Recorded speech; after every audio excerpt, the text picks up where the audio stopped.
Hello friends, welcome to my channel best advantage curious point. Friends, आज मैं आपको बहुत इंपॉर्टेंट क्वेश्चन बताने वाली हूँ जो आपसे हर कॉम्पिटिटिव एग्जाम में पूछे जा सकते हैं।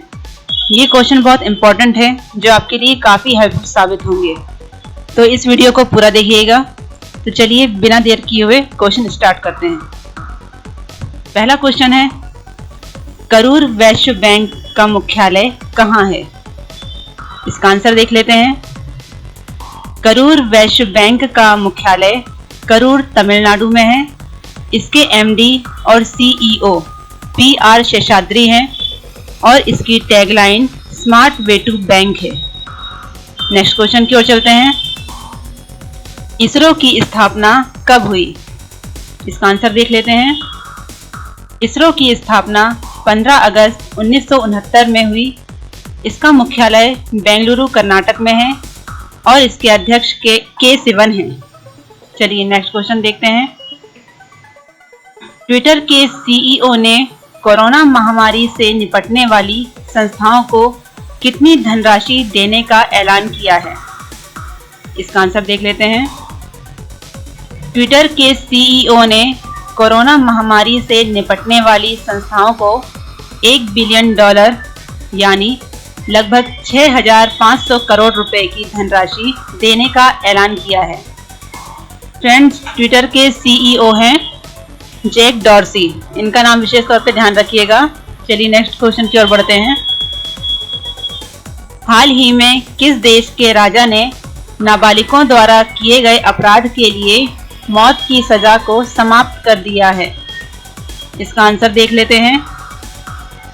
सऊदी अरब के राजा सलमान बिन अब्दुल अजीज अल सऊद ने नाबालिगों द्वारा किए गए अपराध के लिए मौत की सजा को समाप्त कर दिया है। चलिए नेक्स्ट क्वेश्चन की ओर बढ़ते हैं। दिल्ली सरकार ने कोरोना महामारी पर अंकुश लगाने के लिए कौन सा ऑपरेशन शुरू किया है? इसका आंसर देख लेते हैं।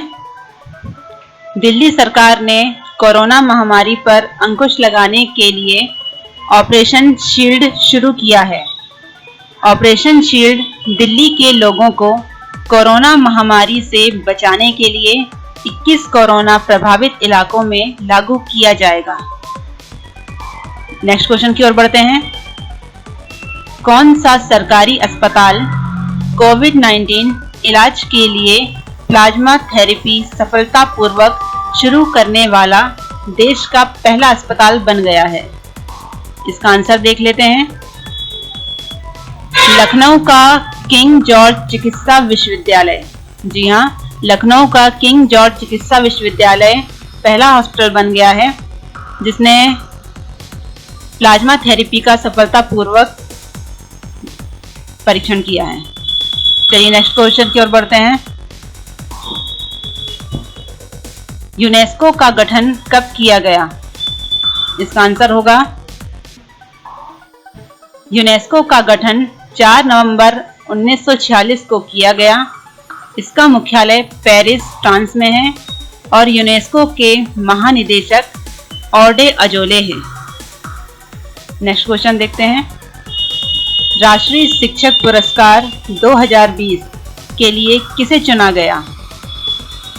इसका आंसर होगा सुश्री सुधा पेनुली को राष्ट्रीय शिक्षक पुरस्कार 2020 के लिए चुना गया। उन्हें राष्ट्रीय पुरस्कार 2020 के लिए चुने गए 47 उत्कृष्ट शिक्षकों की सूची में शामिल किया गया था। चलिए नेक्स्ट क्वेश्चन देख लेते हैं। वर्ष 2011 की जनगणना के अनुसार पुरुष स्त्री लिंगानुपात कितना है? इसका आंसर होगा 940। ये मोस्ट इंपॉर्टेंट क्वेश्चन है, कभी पूछ सकता है, इसे ध्यान से तैयार करिएगा। नेक्स्ट क्वेश्चन की ओर बढ़ते हैं। उत्तर प्रदेश सरकार की किस कैबिनेट मंत्री का कोविड-19 के कारण निधन हो गया? इसका आंसर हो जाएगा उत्तर प्रदेश सरकार की कैबिनेट मंत्री कमल रानी वरुण का कोविड-19 के कारण निधन हो गया। वह राज्य सरकार में तकनीकी शिक्षा मंत्री थी। चलिए नेक्स्ट क्वेश्चन की ओर बढ़ते हैं। आंध्र प्रदेश के किस पूर्व मंत्री का कोविड-19 के कारण निधन हो गया? इसका आंसर थे आंध्र प्रदेश के पूर्व मंत्री पायरीकोंडाला माणिक्यला राव का कोविड-19 के कारण निधन हो गया। उनका जन्म 1 नवंबर 1961 को हुआ था और वह वरिष्ठ भाजपा नेता थे। चलिए नेक्स्ट क्वेश्चन देख लेते हैं। टाइटन पे क्या है?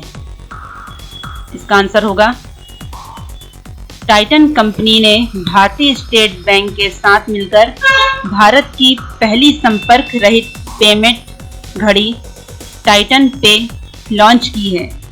एसबीआई खाता धारक भुगतान करने के लिए टाइटन पे घड़ी को संपर्क रहित भुगतान POS मशीनों पर टैप कर सकते हैं।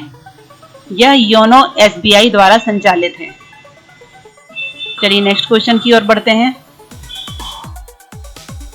केंद्रीय मानव संसाधन विकास मंत्री रमेश पोखरियाल निशंक ने उच्च शैक्षणिक संस्थाओं के लिए इंडिया रैंकिंग 2020 का कौन सा संस्करण जारी किया है? इसका आंसर देख लेते हैं। केंद्रीय मानव संसाधन विकास मंत्री रमेश पोखरियाल ने उच्च शैक्षणिक संस्थाओं के लिए इंडिया रैंकिंग 2020 का 5वां संस्करण जारी किया है। इस संस्करण के बारे में बार बार पूछता है, इसलिए आप ध्यान रखिएगा। 5वां संस्करण जारी किया गया है। नेक्स्ट क्वेश्चन देखते हैं। न्यूजीलैंड सरकार में भारतीय मूल की मंत्री बनने वाली पहली भारतीय कीवी महिला कौन बनी? इसका आंसर देख लेते हैं। भारतीय मूल की न्यूजीलैंड की राजनेता प्रियंका राधाकृष्णन न्यूजीलैंड सरकार में भारतीय मूल की मंत्री बनने वाली पहली भारतीय कीवी महिला बनी। इनका जन्म चेन्नई तमिलनाडु में हुआ था। अलग से इसका एक क्वेश्चन पूछ सकता है कि प्रियंका राधाकृष्णन का जन्म कब हुआ था और कहाँ हुआ था। इनका जन्म चेन्नई तमिलनाडु में हुआ था, इसलिए विशेष तौर पर ध्यान रखिएगा। पहली भारतीय कीवी महिला बनी थी ये। चलिए नेक्स्ट क्वेश्चन की ओर बढ़ते हैं। भारतीय वायुसेना में राफेल विमानों की कुल कितनी संख्या हो गई है? इसका आंसर होगा भारतीय वायुसेना में राफेल विमानों की कुल 8 संख्या हो गई है। 3 राफेल जेट का दूसरा बैच फ्रांस से उड़ान भरने के बाद नॉन स्टॉप 4 नवंबर 2020 को गुजरात के जामनगर में उतरा। इससे पहले 5 राफेल जेट का पहला बैच 28 जुलाई को भारत आया था और जिन्हें 10 नवंबर को हरियाणा के अंबाला एयरबेस में आधिकारिक तौर पर भारतीय वायुसेना में शामिल किया गया था। चलिए नेक्स्ट क्वेश्चन देख लेते हैं। 71वें गणतंत्र दिवस परेड में प्रथम पुरस्कार किसने जीता? इसका आंसर होगा 71वें गणतंत्र दिवस परेड में प्रथम पुरस्कार असम की झांकी ने जीता। असम की झांकी का विषय अद्वितीय शिल्प कौशल और संस्कृति की भूमि था। चलिए नेक्स्ट क्वेश्चन देख लेते हैं। भारत में हर साल सेना दिवस कब मनाया जाता है? इसका आंसर होगा भारत में हर साल सेना दिवस 15 जनवरी को मनाया जाता है। इस वर्ष देश भर में 72वां सेना दिवस मनाया गया है। नेक्स्ट क्वेश्चन देख लेते हैं। पहली साइबर अपराध निरोधक इकाई आश्वस्त का शुभारंभ किसने किया? इसका आंसर होगा केंद्रीय गृह मंत्री अमित शाह ने गुजरात के गांधीनगर में भारत की पहली साइबर अपराध निरोधक इकाई आश्वस्त का शुभारंभ किया। ये क्वेश्चन इस तरह से पूछ सकता है, भारत की पहली साइबर अपराध निरोधक इकाई, उसका नाम बताइए। तो इसका आंसर होगा आश्वस्त। चलिए नेक्स्ट क्वेश्चन की ओर बढ़ते हैं। ऑस्ट्रिया में आयोजित मेटन कप के मेंस वर्ग में 10 मीटर एयर राइफल स्पर्धा में स्वर्ण पदक किसने जीता? इसका आंसर होगा दिव्यांश सिंह पंवार ने ऑस्ट्रिया में आयोजित मेटन कप के मेंस वर्ग में 10 मीटर एयर राइफल स्पर्धा में स्वर्ण पदक जीता? मोस्ट इंपोर्टेंट क्वेश्चन है, ध्यान से पढ़िएगा। नेक्स्ट क्वेश्चन देख लेते हैं। ग्रीन पीस इंडिया की रिपोर्ट में भारत का सबसे प्रदूषित शहर कौन सा है? इसका आंसर होगा ग्रीन पीस इंडिया की रिपोर्ट में झारखंड में कोयले के मुख्य स्रोत झारिया को भारत का सबसे प्रदूषित शहर बताया गया है। ये भी बहुत इंपॉर्टेंट क्वेश्चन है, इसे ध्यान से पढ़िएगा। सो गाइज, आई होप कि आपको ये वीडियो पसंद आया है। Thanks for watching this video. अगर आपको मेरा ये वीडियो पसंद आया है तो मेरे चैनल को लाइक कीजिएगा, शेयर कीजिएगा, सब्सक्राइब कीजिएगा और बेल आइकन पर क्लिक करिएगा ताकि मैं जो भी वीडियो डालूं तो उसकी नोटिफिकेशन आपको मिले। तो गाइज, जल्द ही हम अगले वीडियो पर मिलते हैं। Thank you.